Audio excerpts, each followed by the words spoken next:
তো এখন দেখো মেথড অফ রেজিন কোটিং। আচ্ছা, কোটিং মানে কি? আবরণ দেওয়া, মানে স্তর তৈরি করা, কোনো কিছুর উপর স্তর তৈরি করা। হ্যাঁ, যেমন মনে করো এই যে আমাদের প্লাস্টিক, মানে এই দেখো বেডেরই দেখো, হ্যাঁ, দেখা যায়।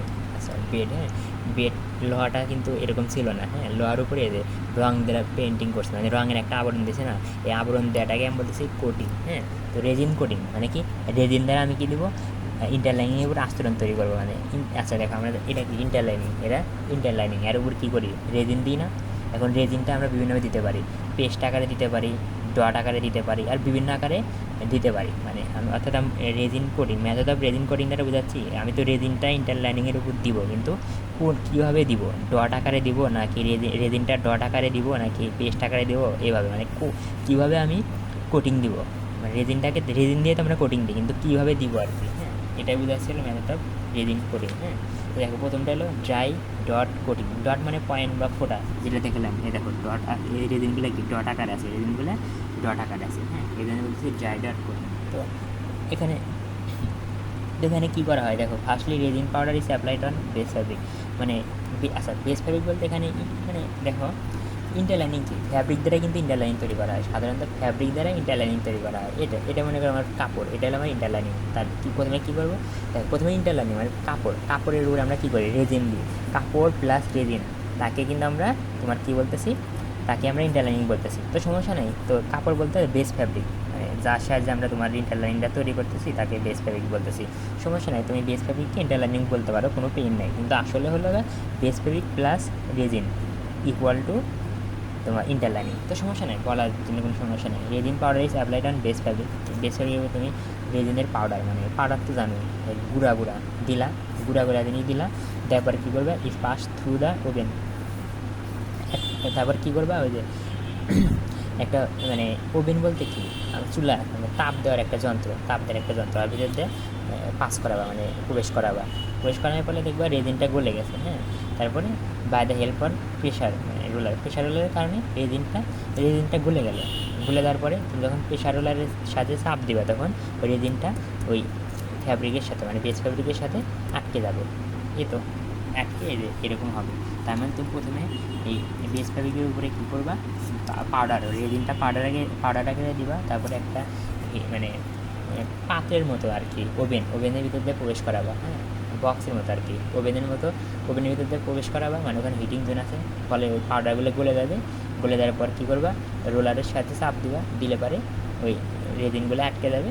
এই তো এইভাবেই। আর রেজিন পার্টিকল মানে রেজিনের কণাগুলো, মানে রেজিন ডট যে আছে, রেজিনের কণা মানে মলিকিউল আর কি, এত 20 থেকে 200 মাইক্রন, ছোটো আর কি। তারপর স্ক্যাটার কোডিং। হ্যাঁ, স্ক্যাটার, তো দেখো এগুলো তো আর চিত্র দেখা যায় না, খালি একটু মনে রাখতে হয়। তো স্ক্যাটার কোডিং। আচ্ছা, স্প্রে করা মানে কি? আমরা আমাদের মানে শরীরের উপর কি পারফিউম স্প্রে করি না, এরকম। তো স্প্রে হেড মানে কি? যার সাথে স্প্রে করা হয়, এই তো মনে করে স্প্রে হেড। তো এদের ফ্যাব্রিক এর উপর স্প্রে করতেছি। তো রেজিনটাকে কী করবো? বেস ফ্যাব্রিকের উপরে মনে করো বেস ফ্যাব্রিক রেজিনটা স্প্রে করবো, করার পরে তাপমাত্রায়, ওরে বাবা সরি, মানে ভিডিও ওখানে প্রেশার অ্যান্ড হিট হবে, মানে চাপ এবং তাপ দিয়ে ওটাকে আমরা কী করি? বেস ফ্যাব্রিক উপরে আটকে রাখি। শেষ মানে ওই তাপ এবং চাপ তো থাকতে হবে। তারপর পেস্ট কোটিং। হ্যাঁ, দেখো পেস্ট তো বুঝতেছো যে আঠালো পদার্থ, তাই না? তো পেস্ট আমরা ল্যাবে তো বানাচ্ছি, তাই না? পেস্ট কেমন বানাবো? রেজিন পাউডার মানে ময়দার মতো, রেজিন পাউডার মানে দেখো ডাই আছে না, ডাইও কিন্তু পাউডারের মতো। হ্যাঁ, তো এখানে ওই রেজিন তো পাউডার মতো থাকবে, রেজিনের সাথে পানি দিব আর কেমিক্যাল দেবো, দিয়ে আমি পেস্ট তৈরি করবো। তারপর ওই পেস্টটাকে কী করবো? অ্যাপ্লাইড অন ফ্যাব্রিক, মানে ওই আঠালো পদার্থ পেস্টটাকে কী করবো? ওই বেস ফ্যাব্রিকের উপরে দিব, পেস্টটা দিলাম, দেওয়ার পরে তাপমাত্রা দিব, তাপ প্রদান করলে কী হবে? ওই তোমার কেমিক্যালস এবং পেস্ট, এই দুইটা কী হবে? মানে কেমিক্যাল এবং পানি বাষ্পীভূত হয়ে চলে যাবে। তাহলে পেস্ট থেকে যারা বাষ্পীভূত হয়ে চলে যায়, তাহলে থাকলো কি? শুধু রেজিন থাকলো। অর্থাৎ তার মানে কি? তোমার শুধু ইয়ের উপরে যায় ইন্টারলাইনিংয়ের উপর শুধু রেজিন থাকলো। অর্থাৎ ইন্টারলাইনিংয়ে কিন্তু পানি আর কেমিক্যাল থাকলো না। পানি আর কেমিক্যাল কেন ইউজ করছি? পেস্ট বানানোর জন্য। কিন্তু আমাদের কাজ শেষ, তখন আমি এই দুটাকে বাষ্পীভূত করে দূরে সরাই দিছি আর কি।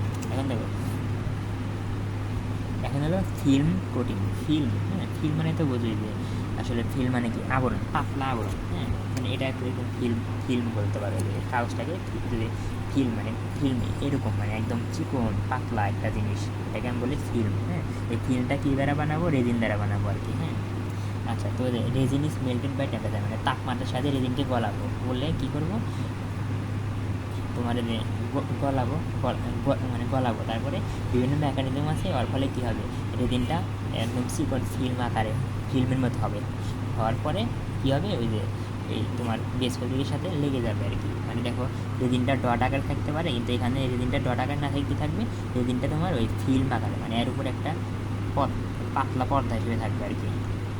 মানে বিষয়টা এরকম, দেখো এটা কি, এটা বেস ফেব্রিক মনে করো, সাদা কালার, এটা বেস ফেব্রিক মনে করো, আর এই যে চিকন দেখতেছো না বেস ফেব্রিক, আর লাল কালারে দেখতেছো, এটা খেয়াল করো, এখানে তাকাও। হ্যাঁ, এই যে লাল কালারের এটা, এটা হলো তোমার ফিল্ম, কল্পনা করো। এই যে ফিল্মটা কি, এই যে বেস ফেব্রিকের উপরে আছে, তেমনি ওই যে রেজিনটা এরকম ফিল্ম আকারে ইয়ের উপর থেকে যায়, যে ডিজাইন করে বলে বেস ফ্যাব্রিকের উপর থেকে যায়, এরকম। যে সাদাটা হলো বেস ফ্যাব্রিক, সাদাটা হলো তোমার বেস ফ্যাব্রিক, আর বেস ফ্যাব্রিকের উপরে এটা হলো আমার ফিল্ম, লাল কালার দেখতেছে না, এই যে লাল কালার খেয়াল করো, এই যে এটা হলো আমার ফিল্ম, রেজিনের ফিল্ম। অর্থাৎ তোমার এই ক্ষেত্রে কী হয়, ইন্টারলাইনিংয়ের উপরে এই রেজিনের ফিল্ম থাকে আর কি, ফিল্ম মানে পর্দা থাকে, আবরণ থাকে। এখন দেখো ইমালশন কোডিং, ইমালশন মানে ইমালশনের সাহায্যে কোডিং দিই। হ্যাঁ, ইমালশন মানে কি, তরল পদার্থ, ইমালশন অর্থাৎ তরল পদার্থ। তুমি যে আগের মতো এদের রেজিন পাউডার, ওয়াটার আর কেমিক্যাল মিলে ইমালশন তৈরি করবা, তরল পদার্থ। তার মানে ইমালশনকে একটা পাত্রে রাখা হবে, এটা হলো তোমার একটা পাত্র, এটা একটা পাত্র, ওই পাত্রের ভিতরে ইমালশন আছে। তো এখন দেখো একটা পাত্রের ভিতর দিয়ে যদি মনে করো একটা পাত্রে মধু আছে, তুমি যদি একটা আঙ্গুল দাও পাত্রের ভিতরে, তুমি এইভাবে আঙ্গুল দিলা, তখন কি তোমার এই তোমার এই আঙ্গুলের সাথে কি মধুগুলো লেগে যাবে। হ্যাঁ, তো দেখো এই যে এই ইমালশনটা কী দ্বারা তৈরি করছি, রেজিন দ্বারা তৈরি করছি, কী দ্বারা, রেজিন দ্বারা তো তৈরি করছি, তাই না।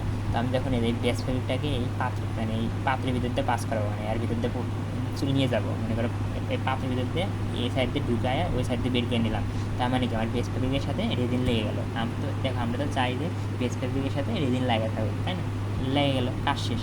তারপরে কী করবো, যেহেতু ইমালশন কি তোমার মনে করো আঠালো পদার্থ, তারপর ওর ভিতরে কী আছে, ওয়াটার আছে, কেমিক্যাল, এগুলো চাই না। হ্যাঁ, তখন আমরা কী করবো, শুকাবো, শুকানোর পরে তোমার ভালোভাবে ইন্টারলাইনিংটা পাবো। এই তো আশা করি এগুলো একটু মুখস্থ টাইপ